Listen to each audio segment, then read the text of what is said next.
Hello dear student, आज जो हमारा टॉपिक है वो फ़िल्टर है और वाल्व थ्योरी है।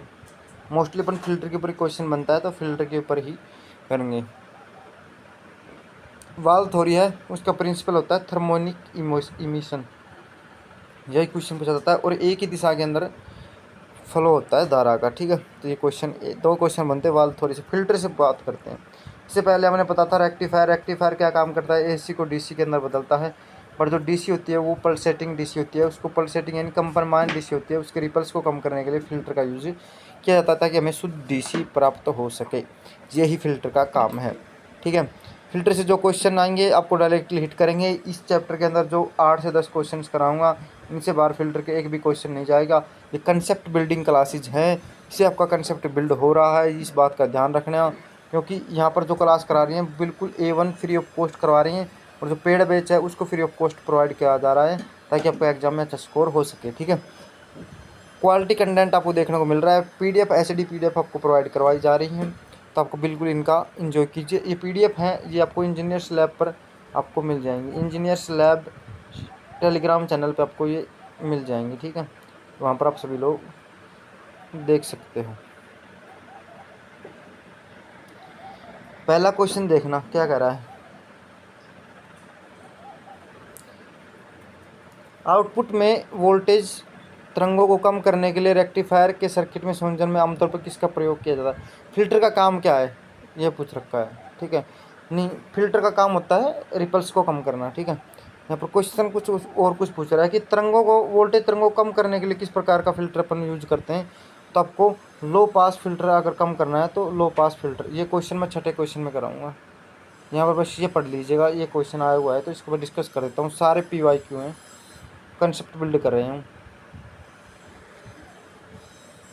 बात करते हैं नेक्स्ट क्वेश्चन की तरफ। किसी रेक्टिफायर में प्राप्त होने वाली संपत्ति आउटपुट को स्टेडी स्टेट में बदलने के लिए किस परिपथ को प्रयोग किया जाता है। तो फिल्टर का प्रयोग किया जाता है, यानी शुद्ध डीसी या रिपल्स को कम करने के लिए, स्टेडी स्टेट में करने के लिए किस जी परिपथ का यूज किया जाता है। फिल्टर सर्किट का अपन लोग यूज करते हैं। ठीक है, अब देखिएगा, अब आता है फिल्टर सर्किट। अपन बात करते हैं फिल्टर सर्किट के अंदर अपन कैपेसिटर और इंडक्टर का यूज करते हैं। ठीक है, कैपेसिटर और इंडक्टर का यूज करते हैं, रेजिस्टेंस का यूज नहीं करते हैं। ये पहला ही क्वेश्चन में जाता है, किसका यूज नहीं किया जाता कैपेसिटर फिल्टर सर्किट के अंदर। तो रेजिस्टेंस का यूज नहीं किया जाता, कैपेसिटर और इंडक्टेंस का अपन यूज करते हैं। बात करते हैं कि फिल्टर सर्किट में इंडक्टर का काम क्या होता है। इंडक्टर का काम होता है AC को ब्लॉक DC को पास, इंडक्टर का काम होता है। और इसका उल्टा होता है कैपेसिटर का, DC को तो ब्लॉक करेगा और AC को पास करेगा। ठीक है, ये भी क्वेश्चन मैंने बता दिया, दोनों काम बता दिया। एक क्वेश्चन में दो क्वेश्चन पास कर दीजिए। हाँ, ये तो होता है इंडक्टर का काम और ये होता है कैपेसिटर का। ठीक है, एक बिना फिल्टर के रेक्टिफायर सर्किट का आउटपुट क्या होगा। पल्सेटिंग DC यानी कंपनमाइंड DC। मैंने बताया था फिल्टर का यूज करके अपन इसको निजात पा सकते हैं इस प्रॉब्लम से। फिल्टर सर्किट में जो फ्रीक्वेंसीज के एक विशिष्ट बैंड को चिन्हित करता है उसे क्या जाता है, बैंड स्टॉप फिल्टर। छठा क्वेश्चन में अब देखना, यहाँ पर मैं बताता हूँ आपको। पांचों छठों को दोनों को करता हूँ मैं। जो दो आवर्तियों की सीमा के बीच संकेत भेजता है उसे होता है बैंड पास फिल्टर। जो दो आवर्ती सीमाओं के बीच संकेत को बहिष्कृत करता है यानी नहीं भेजता है उसे बैंड स्टॉप। ये क्वेश्चन भी यही पूछा है, चिन्हित करना, बहिष्कृत करना यानी भेजने से रोकना, तो बैंड स्टॉप फिल्टर होगा।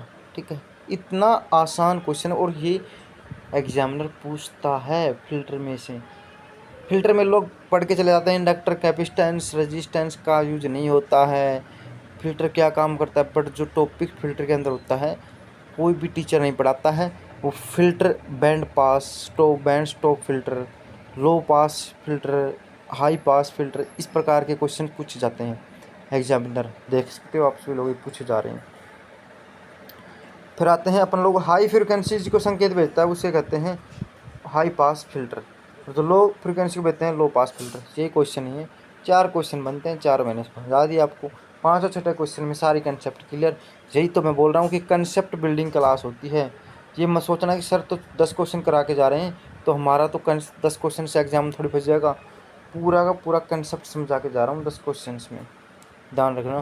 पूरा फिल्टर चैप्टर समझा के जा रहा हूँ विद क्वेश्चंस प्रैक्टिस के साथ। तो आपके लिए डबल बेनिफिट हो रहा है ये यहाँ पर। 7वां क्वेश्चन क्या पूछ रहा है, रेक्टिफायर परिपथ में वोल्ट स्पाइस को हटाने के लिए सबसे उपयुक्त फिल्टर कौन सा आता है? एलसी फिल्टर इम्पोर्टेंट है।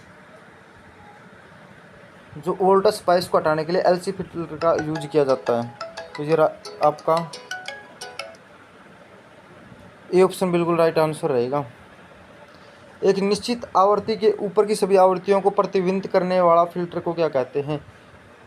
तो ये निम्न पारक फिल्टर बोलते हैं इसको, निम्न पारक फिल्टर। ठीक है, लो पास यानी इसे ऊपर के नहीं भेजता, ये लो ही फ्रीक्वेंसी भेजता है।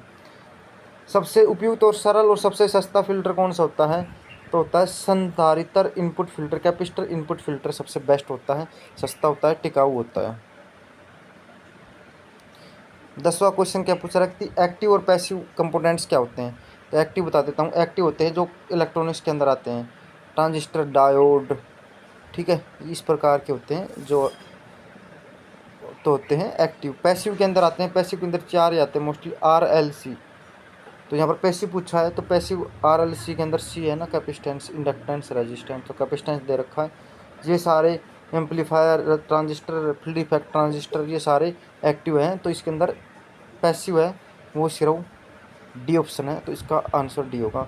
ये यहाँ पर इसके आंसर की है, साथ में PDF के आंसर की भी प्रोवाइड करवा रहा हूँ। ठीक है, तो आप सभी लोग इनको एंजॉय करने के लिए, इन क्वेश्चंस को बिल्ड करने के लिए, सारे क्वेश्चन फिल्टर से बाहर नहीं जाएंगे, जो बताया है पढ़ के चले जाना, हो जाएगा काम आपका। ठीक है, नेक्स्ट क्लास फिर आएगी आपके लिए, अच्छी क्वेश्चंस प्रैक्टिस लेके आएंगे।